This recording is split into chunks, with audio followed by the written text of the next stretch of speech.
kung saan po dahil hindi mo nagasta sa takdang panahon sa dami ng delays, ngayon hindi mo pa popondohan ulit yung counterpart ng gobyerno. So ano pang aasahan natin kundi lalo tayong lulubog sa panahon ng tag-ulan?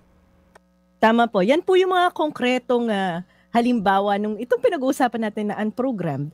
Kasi nautang na po natin yan. So karamihan po dun sa mga infrastructure na nakalagay sa unprogrammed, yan po yung halimbawa. Binabayaran na natin yung utang, nag-i-interest na yan, pero hindi ma-implement dahil hindi binibigay ng gobyerno yung kanyang counterpart na budget.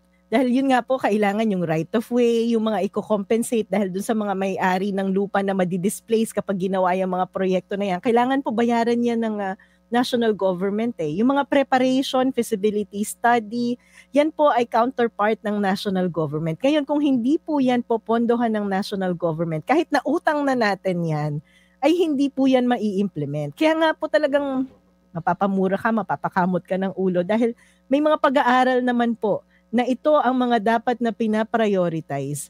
Pero hindi yon ang napaprioritize. Gusto ko nga po sabihin na itong presidente natin ay walang balls. Ang challenge ko sa gobyerno, sabi kasi ni Speaker Romualdez, may listahan naman daw yan at may mga pangalan ng mga tumanggap. So challenge ko kay Speaker Romualdez sa DSWD, pakilabas naman po tong listahan na to. Pakigawang public, pakilagay sa internet para yung mga kababayan natin, tayong lahat, ay maaaring i-validate. Sino ba yung mga tao na yan na tumanggap ng pera mula sa AKAP, no? Kasi sabi ni Speaker Romualdez, 5,000 per head daw eh. Gusto ko rin po, at tingin ko kailangan malaman ng mga kababayan natin na tumanggap ng AKAP, sakto ba yung pera na natanggap nila doon sa pinirmahang dokumento sa kanila at yung nire-report ng gobyerno na ibinigay sa kanila. Kasi baka mamaya, naka-report 5,000 ang binigay sa kanila pero ang aktual na natanggap lang nila, 2,000, 1,000. So saan napunta yung difference, hindi po ba? So nananawagan po ako dito ng national audit, national public audit, para tayo mga Pilipino ay hindi na pinaglololoko. Kasi malaki din po ang corruption, posibleng corruption dyan.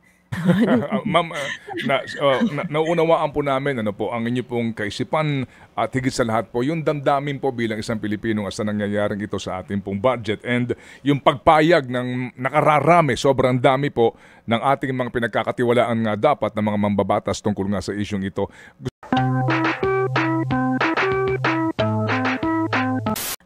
Well, sa national budget po natin, on the macro side, umpisa pa lang po kasi sinasabi natin na kahit mag-veto ang presidente, ay hindi nito ma-address o ma-cure o ma-solve yung mga unang problema na pinoint out natin dun sa budget. Kasi lalong-lalo na po yung sinasabi natin na dapat priority ang education at hindi infrastructure. Nakakatuwa nga po kasi yung mga veto na ginawa ng presidente, halimbawa yung 26 billion, ay malinaw lamang na gustong iwasan itong posibleng constitutional question sa prioritization ng edukasyon para mapaliit ng kaunti yung budget ng DPWH. Pero kapag hinimay nyo naman po, sorry pumunta na ako sa paghimay pag hinimay nyo naman, ano ba yung mga sinasama sa budget ng edukasyon, ay talagang pakamot ka na lang na ulo kasi pati budget sa PMA, sinama nila dito, pati yung budget sa Philippine Police Academy, sinama nila dito, pati yung budget sa training ng public safety natin, local government academy, sinama nila dito. Kaya nga, nung isang araw nagbibiro ako, sabi ko, ano ba yung ginawa nila para i-compute yung budget for education? Word search ata dun sa budget document, hinanap yung may Academy, Institute, College, tapos inad nila lahat. Pero sa totoo lang po, ang sa akin kasi, kapag pinag-uusapan natin ang usapin ng edukasyon, babalik tayo, ano ba yung basic problem natin sa edukasyon? Ito ay yung extent ng literacy at numeracy, yung skills ng ating mga kabataan tungkol sa basic education. At napakalaki po ng problema natin dyan. Ngayon kung titingnan natin na yan ang problema natin, ang susunod na tanong, ano sa mga budget natin sa edukasyon ang tumutugon dyan sa problema na yan? Hindi ko po sinasabing hindi importante yung budget ng PMA, pero yung budget po ng PMA ay hindi pasok dun sa pag-solve ng problem natin sa basic education. Yan po ay national defense. Kaya kitang-kita naman po natin yung pag-stretch ng administrasyon na to para i-justify na hindi malaki pa rin yung budget natin for education. So yun po yung unang-unang kritisismo ko kasi yan yung makikita natin may constitutional question pa rin. Yung pangalawa po ay sinasabi naman po natin na sa veto power ng presidente ay hindi talaga pwedeng magdagdag ng budget do sa mga sektor na nabawasan ng budget. Kaya sa tingin po natin, itong nangyari na to ay very cosmetic lamang ang changes. Opo, very cosmetic lamang ang changes at ang gustong palabasin kaninyo ma'am, compliant ito sa ating saligang batas sa usapin nga ng pagbibigay ng mas malaking pondo budget para po sa edukasyon. So basically ma'am, hindi naman nagalaw yung pong inaprubahan na po na versyon na 737 billion for Education Department. Tama po. Kasi hindi po maaaring magdagdag ng additional, hindi po maaaring magkaroon ng additional budget. Hindi po, wala po sa kapangyarihan ng presidente ang magdagdag ng budget. Maaari lamang po siyang magtanggal. So, ang nangyari, binawasan lang po niya ng 26 billion itong DPWH. Hindi siya pwedeng magdagdag sa DepEd.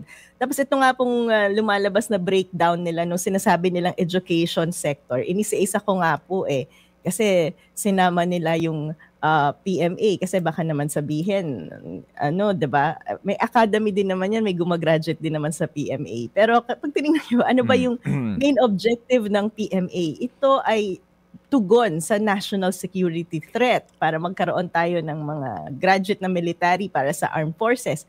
Philippine National Police Academy, tama, academy, nagbibigay din naman sila ng diploma. Pero ang pangunahing objective po ng Philippine National Police Academy ay public safety.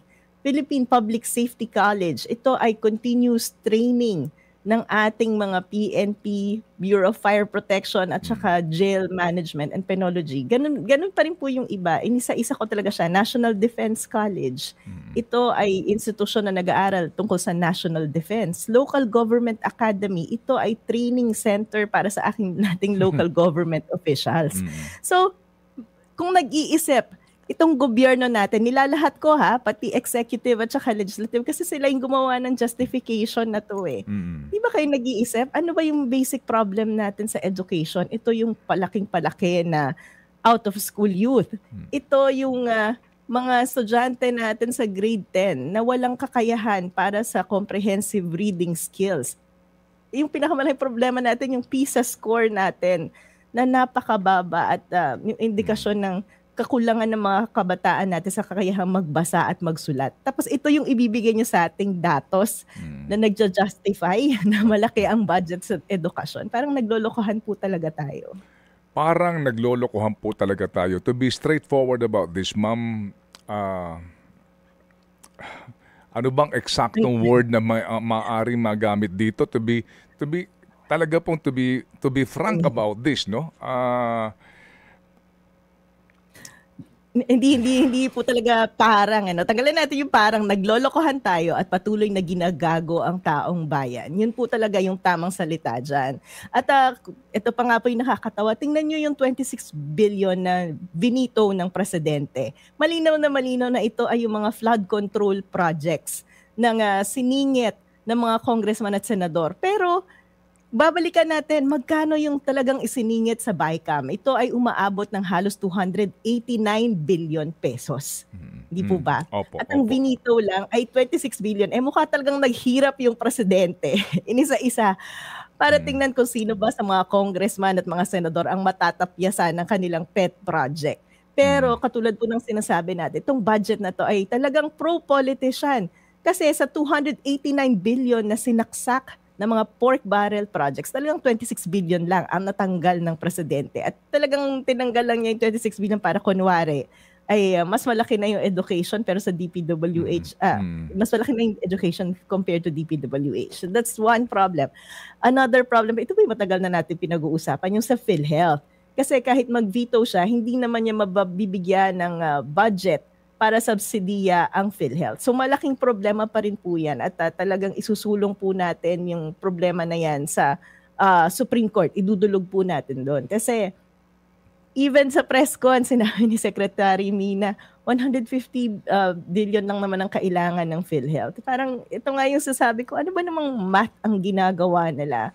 ang inaasahan po natin ay mag-improve ng performance ang PhilHealth at i-deliver yung kanilang mga responsibilidad. Kung sinasabi ng gobyerno na 150 billion lang ang kailangan nila, parang business as usual lang yung inaasahan nila, no? At saka yun nga po yung debate na may pera naman ang PhilHealth. Hindi lang po ito debate kung may pera o wala ba ang PhilHealth. Pinag-uusapan natin yung responsibilidad ng gobyerno na ibigay yung pera para sa premium ng mga kababayan natin na hindi kayang magbayad ng PhilHealth. At yan po ay nasa batas. So parang, ito na naman, pangbabastos ng gobyerno sa taong bayan. Kasi tayong mga mamamayan ay patuloy na nagbabayad ng premium sa PhilHealth dahil automatically deducted yan. Pero yung gobyerno ayaw ibigay yung counterpart niya na may mandato naman ng batas. Opo, sige ma'am. So, dito tayo muna sa inyo pong paliwanag nga na klaro hindi po ito sumusunod sa ating pong saligang batas na budget. Ngayon ho ba meron na kayong pinag-iisipan sa inyong grupo dito po sa usapin po ng DepEd budget na ito para po sa pag-question? Opo, pinag-aaralan po natin yan, ano? At kahapon nga po, magkausap kami ni Professor Dan Gatmaytan, tinitingnan natin kung ano ba yung intention ng mga nag-draft ng Constitution natin nung sinabi nilang dapat priority ang edukasyon dito sa Constitution natin. At doon po, yung batay doon sa transcript ng pag-uusap nila, ang pag-uusap nga po doon, dapat ang mga guro mataas ang sweldo para siguraduhin natin na may mga kalidad tayong teachers na makakapagturo sa ating mga kabataan. So hindi talaga kasali itong mga iba't ibang institute na pinipilit ng gobyerno. So pinag-aaralan po natin yan, yung pagdulog sa Supreme Court tungkol sa constitutionality nitong budget na ipinasa at pinirmahan ni Pangulong Marcos. Opo, but definitely ma'am, definitely, yun po talaga ang direksyon po natin, ang inyo pong gagawin. Kasi kung klaro ho naman kaninyo, for sure, dudulog kayo sa Supreme Court, gaya po ng inyong ginawa din sa usapin po ng PhilHealth. Yes po, kasi hindi po natin dapat payagan at tolerate na lang itong patuloy na ginagawang pangbababoy sa national budget natin at yung hindi pagsunod sa mga dapat pinaprioritize. Kasi kung hindi natin gagawin yan, ay patuloy na magiging pabor lamang sa mga politiko itong budget na pinapasa nila na galing naman sa ito nga yung tax ng ina mo, bantayan mo. Galing po yan sa tax na binabayad natin. Okay. So, kailangan po talagang binabantayan natin. Sige ma'am, may pahabol lang pong tanong si Ria bago pong ilang pang katanungan ng inyong lingkod. Go ahead Ria, please. Magandang umaga po, Professor Magno. Ria Fernandez po. No? Nabanggit po ninyo yung inyong plano, kasama sa plano nyo na questionin ang 2025 budget sa Korte Suprema. Pero Prof, hindi pa po ba huli na or parang moot and academic o wala nang saysay dahil today ay technically in effect na yung 2025 General Appropriations Act? Hindi naman po. Kasi kung sakasakali halimbawa yung PhilHealth, idudug natin yan sa Supreme Court at sabihin ng Supreme Court na kailangan at responsibilidad ng gobyerno na lagyan ng budget at ibigay yung nararapat na alokasyon sa PhilHealth dahil naayon yan sa batas, ay kailangan magkaroon ng special na batas ang Kongreso para bigyan ng budget ang PhilHealth. At saka alam niyo po, ito kasi ang nangyayari dyan, lalong-lalo na sa PhilHealth, mga nakakaraang taon, nagsimula yan 2023, talagang tinatapyasan na nila at hindi nila binibigay kung ano yung naaayon sa batas.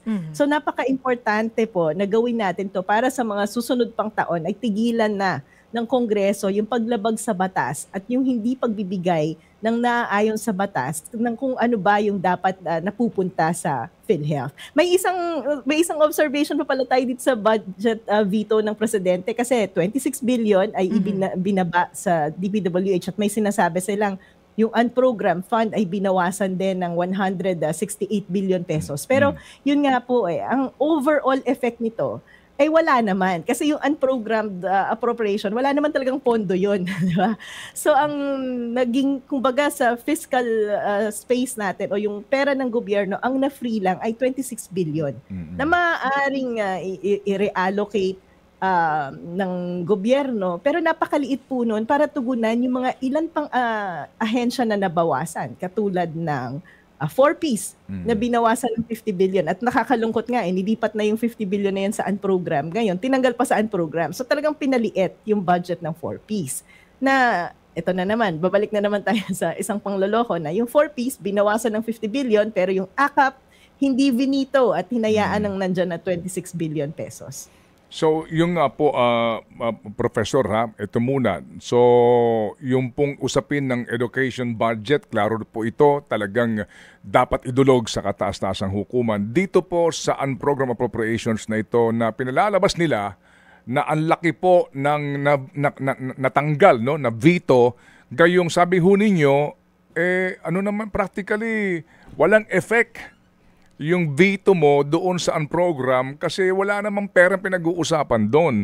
So, ito ho na naman ay klaro po, sorry for the word, panloloko na naman sa, masakit ho sa kalooban natin na parang, ba't nila nagagawa ito, ma'am, na sa mga mukha natin, pinamamala sa atin na mga tanga tayong tao?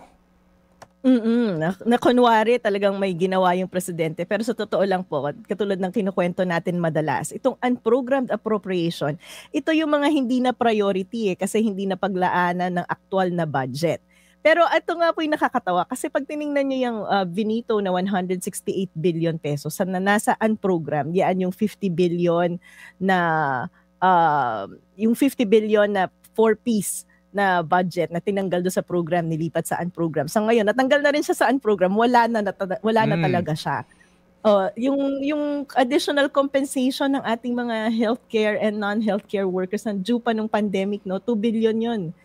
Tinanggal na rin sa unprogram. Alam niyo po kasi yung unprogram, yan po ay mai-implement lamang kung may additional na pondo ang gobyerno. Saan manggagaling yung additional na pondo? Yan po ay kung may bago tayong batas sa tax, nangolekta ng additional na pera ang gobyerno, doon po pinupondohan yan. At kung maalala nyo, yung 89 billion na kinukuha sa PhilHealth last time, kinuha nila yon para pondohan yung unprogrammed. Kasi dyan nila pinaglalagay sa unprogram yung big infrastructure project natin. So yan po yung unprogrammed. Ngayon binawasan po. So mula sa 531 billion pesos ay naging 363 billion pesos. Pero yun nga po, yung pagbabawas na to ay walang impact dun sa fiscal space na tinatawag natin o yung overall na pera ng gobyerno. Dahil in the first place, wala naman po dapat talagang pera para sa mga programa na yan. Pero ma'am, dito nga sa dito po sa napakaliit lang. Basically po, talagang 26 billion lang. Kung susumahin natin, ang totoong naibawas doon po sa pangkalahatang budget natin, particularly po sa ilang mga provision ng various infrastructure projects under DPWH. Yes po. At saka alam niyo po, Manong Ted, hindi po kasi lumabas kung ano yung 288 billion pesos na in-insert ng BICAM. No? Hinihintay ko nga yung detalyeng dokumento ng budget, kung ano ba yung mga items na yan. Pero dito sa veto project, veto na ginawa ng presidente, nakita natin yung kanyang veto statement. Kita mo yung 26 billion na pag hinimay-himay. Ito talaga yung mga flood control projects at the local level. Alarming po to, no? Very alarming to. Kasi pag pinag-uusapan natin ng national development, mukha talagang na-prioritize dito sa DPWH yung mga small infrastructure projects ng ating mga politiko. Ang pinag-uusapan natin dito, kung mag-invest tayo sa infrastructure project, ito yung dapat yung mga malakihan na makakatulong sa national development natin. Yung mga airport, subway, mga train, di ba? Kasi gusto natin mas maging komportable yung commuter sa atin, mapamura yung pagbabiyahe ng mga produkto sa pagitan ng mga probinsya. Pero kung ang nag-allocate ka ng, imagine, 288 billion pesos para sa mga multipurpose building, flood control, mga maliliit, hindi po ganun kalaki yung impact niyan sa economic development natin. Kasi kung maalala nyo, halimbawa, yung mga congressman nyo, yan, yung mga waiting shed na pinapagawa nila, basketball court. Hindi man po natin sinasabi na walang impact yan. Kasi pag umuulan nga naman, may waiting shed ka. Pero pag diningnan mo yung kabuuang impact nito sa economic development, malaking pondo na allocate dito sa mga maliliit na proyekto na talaga namang ang purpose lang ay ipascale ang pangalan ng mga politiko. At talagang walang nagawa yung presidente, no? Kasi 288 billion yung insertion pero 26 billion lang yung na-veto niya. Kung vinito niya yung buong 288 billion, ang laki sana ng pondo na maaaring sabihan ng Kongreso na mag-supplemental kayo or mag-reallocate kayo uli. I-reallocate nyo itong 288 billion na to at ibalik nyo doon sa mga priority na ahensya natin. Pero hindi po yun ang ginawa eh. Pakitang tao itong 26 billion na ito para masabi lang na meron siyang inalis. Pero bagamat, yung kaninyo, pagkalaki-laki nito, 288 billion minus 26 basically po, nagtira pa rin ng katakot-takot po na pera na maaring sabihin ngayon pa lang po na prone to corruption po. Tama po yan. At saka, prone to corruption, wala pong tinutugunan yan kung hindi yung pagpopromote ng mga politiko na nag-insert ng mga proyekto na yan para maitapal sa pagmumukha natin yung mga pangalan nila.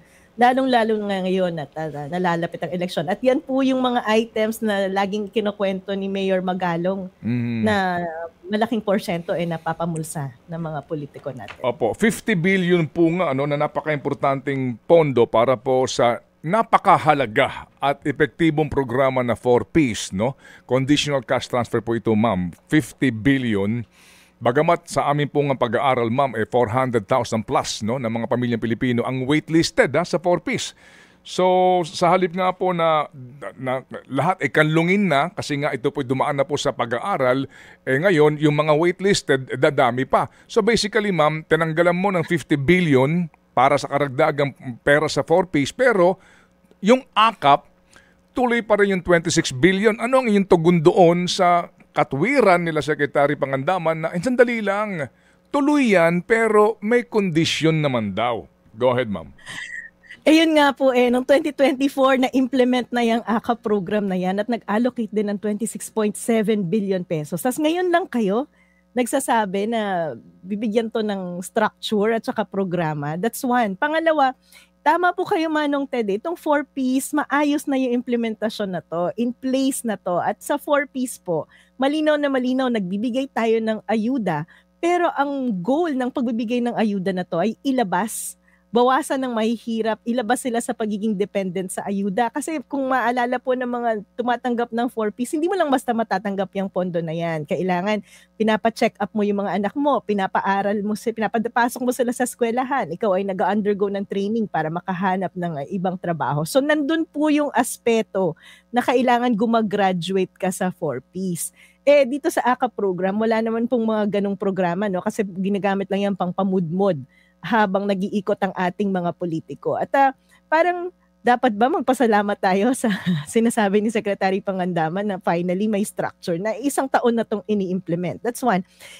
Bakit kailangan pa ng hiwalay na AKAP program? Bakit hindi na lang pondohan itong 4Ps na ito ay malinaw na structure na at malinaw na targeting mechanism at malinaw na programa kung paano ba papag-graduate ng ating mga kababayan sa pagiging dependent sa ayuda doon sa puntos na hindi na sila manghihingi ng ayuda at kaya na nilang magtrabaho para sa sarili nila. So again, malinaw na ang na-prioritize dito ay yung interest ng mga politiko para magpamudmod ng pera. May challenge nga ako Manong Ted, kasi na-implement na yung AKAP program na yan, di ba, ngayong 2024.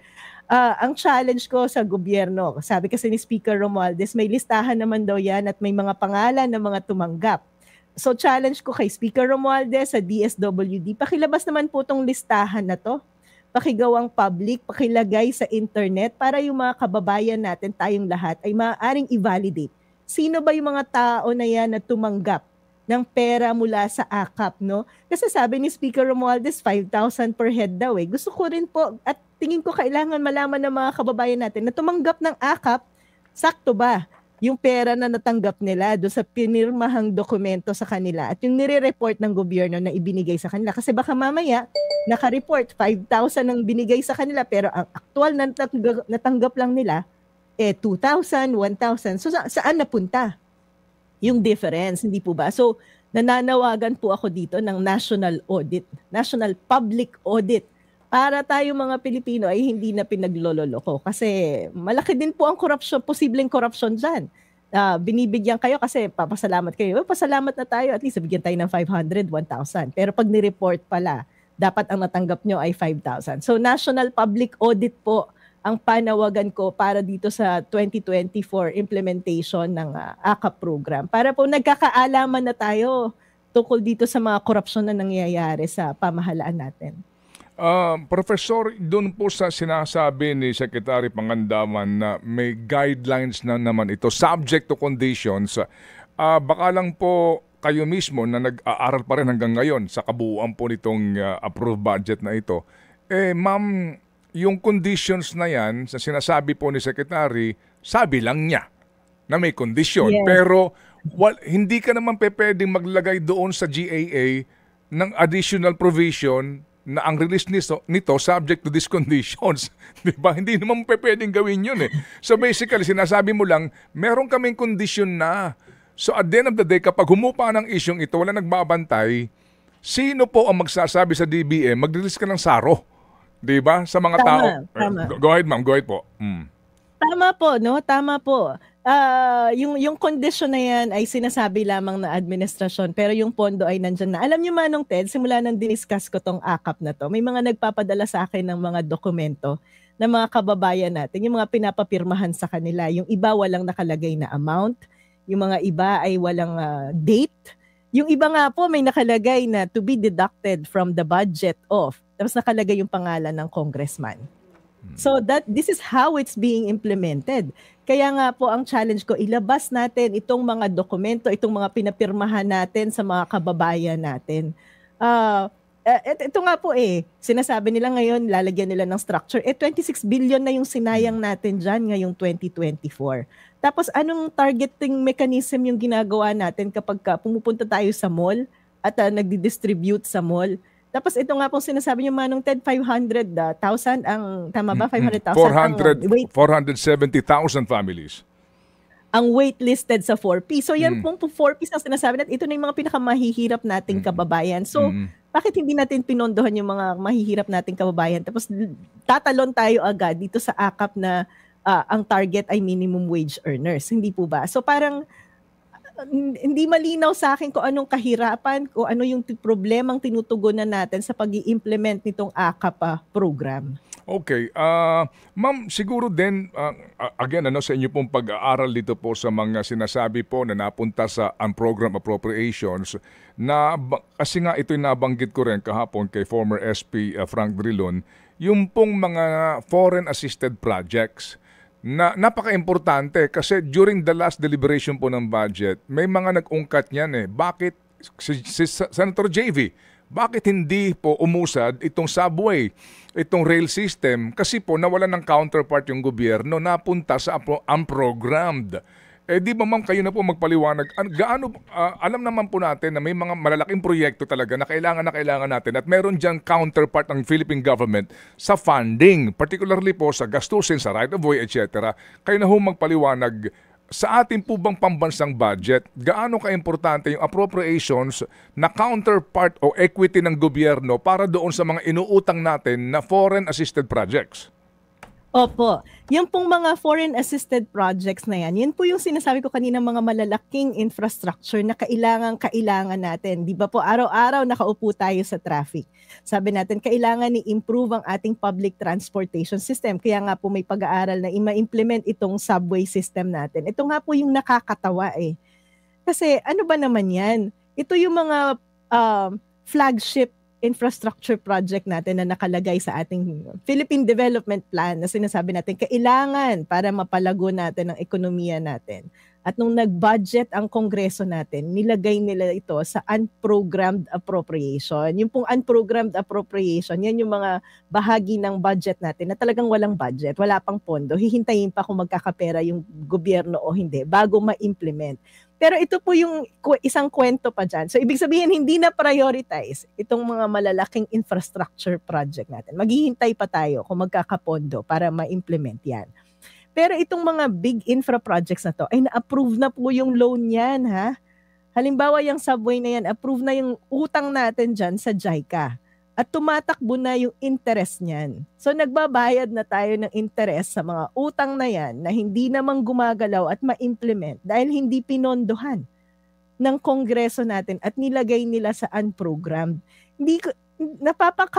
Napapakamot nga po ako ng ulo kasi kung talagang binabantayan to ng presidente at saka ng mga tauhan niya, yung mga cabinet members, bakit yung pinapalagay sa unprogrammed appropriation itong mga priority infrastructure projects natin? Tapos ngayon, kapag napirmahan na yung budget, nagkukumahog kayo para maghanap ng pera para ma-implement ito. Yan po yung dahilan kung bakit kinukuha nila itong 90 billion pesos na pera ng PhilHealth. Kung bakit kinuha yung 40 billion pesos ng PDIC para mapondohan yung mga unprogrammed. Di ba parang dapat natutunan na natin yan sa 2024 budget dahil ganun nga rin po yung nangyari, nilipat sa unprogrammed. Ngayong 2025, bakit nandun pa rin? Nandun pa uli sa unprogrammed. So talagang malaking paglolokohan ito. Ito yung pinag-uusapan natin na itong mga importanteng infrastructure project, nilagay natin sa unprogrammed, nagsaksak ng 288 billion pesos sa DPWH na mga maliliit na infrastructure projects, itong mga waiting shed, itong mga multipurpose building at itong mga flood control projects. So, nasaan yung sense ng gobyerno sa pagpaprioritize ng development ng Pilipinas? Wala, di ba? Kaya, ewan ko ba?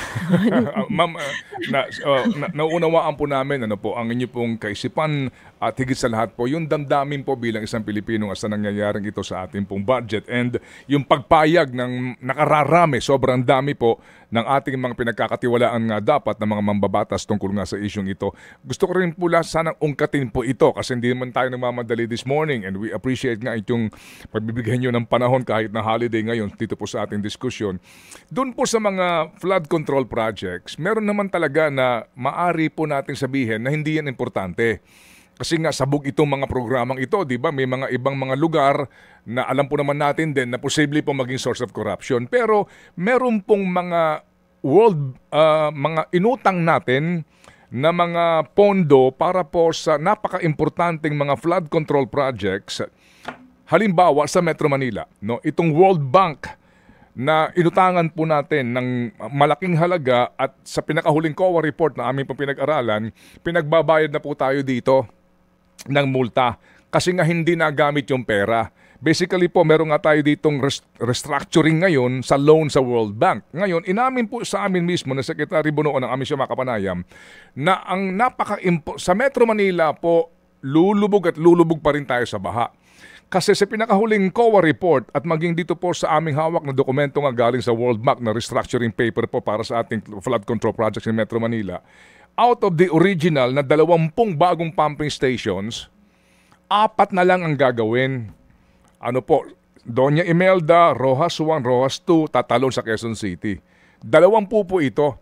So, ito inamin sa amin eventually nga kasi nung kanyang pina-research sa kanyang mga tauhan sa flood control program, totoo nga. Bakit po ito hindi po matutuloy? Kasi una, yung right of way hindi po naayos and yun din pong counterpart natin na pera. Dito po ngayon sa inyo pong ibigay din sa amin na informasyon na doon sa mga flood control projects na kanya na veto, meron po doon sa Metro Manila. So, ma'am, ano ho ba ito na, di ba dapat sa pagsusuri mo, ano bang importante sa usapin ng flood control? Sa Metro Manila po, may mga importante talaga na inutang pa nating pera na kung saan po dahil hindi mo nagasta sa takdang panahon sa dami ng delays, ngayon hindi mo pa popondohan ulit yung counterpart ng gobyerno. So, ano pang aasahan natin kundi lalo tayong lulubog sa panahon ng tag-ulan? Tama po. Yan po yung mga konkretong halimbawa nung itong pinag-uusapan natin na unprogrammed kasi nautang na po natin yan. So karamihan po dun sa mga infrastructure na nakalagay sa unprogrammed, yan po yung halimbawa. Binabayaran na natin yung utang, nag-i-interest na yan, pero hindi ma-implement dahil hindi binibigay ng gobyerno yung kanyang counterpart na budget. Dahil yun nga po, kailangan yung right of way, yung mga i-compensate dahil dun sa mga may-ari ng lupa na madi-displace kapag ginawa yung mga proyekto na yan. Kailangan po bayaran yan ng national government Yung mga preparation, feasibility study, yan po ay counterpart ng national government. Ngayon, kung hindi po yan popondohan ng national government, kahit na utang na natin yan, ay hindi po yan mai-implement. Kaya nga po talagang mapapamura ka, mapapakamot ka ng ulo dahil may mga pag-aaral naman po na ito ang mga dapat na pinaprioritize. Pero hindi yon ang napaprioritize. Gusto ko nga po sabihin na itong presidente natin ay walang balls para para isaayos at bigyan ng direksyon yung mga priority at mga mahahalagang programa talaga. Dahil yun nga po Manong Ted, pag hinimay nyo, ano ba itong mga insertion sa DPWH? Ano ba itong mga proyektong ginagawa nila Secretary Bunoan? Ito yung mga maliliit na project na ini-insert ng mga politiko natin. Pero itong mga big projects na yan po ay konkretong halimbawa, yung pagsasaayos ng pagbabaha sa Metro Manila ay hindi na pa-prioritize kasi hindi pinopondohan ng gobyerno. Ganon din po yung pag tiningnan niyo yung mga big infra projects, ito yung mga malalaking tulay, kalsada na dapat magko-connect na sa mga isla-isla nating probinsya para mas mapadali yung pagdala ng kanilang mga produkto, mas mapamura yung pagtransport ng mga pagkain. Pero hindi na pa-prioritize. So hindi na nai-implement, nagbabayad pa tayo ng interest. Dahil inutang na yan, nandyan na yung pondo. So malaking pagsasayang ng pera at hindi na sosolve yung ating problema. Pero di ba Manong Ted, napaka-basic di ba? Hindi mo kailangan ng PhD.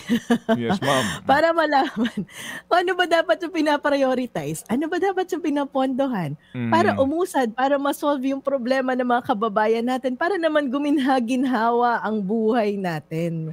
Para po Pero tayo mga mamamayan, patuloy na nagbabayad ng tax. Pero hindi naman nakikinabang ng maayos.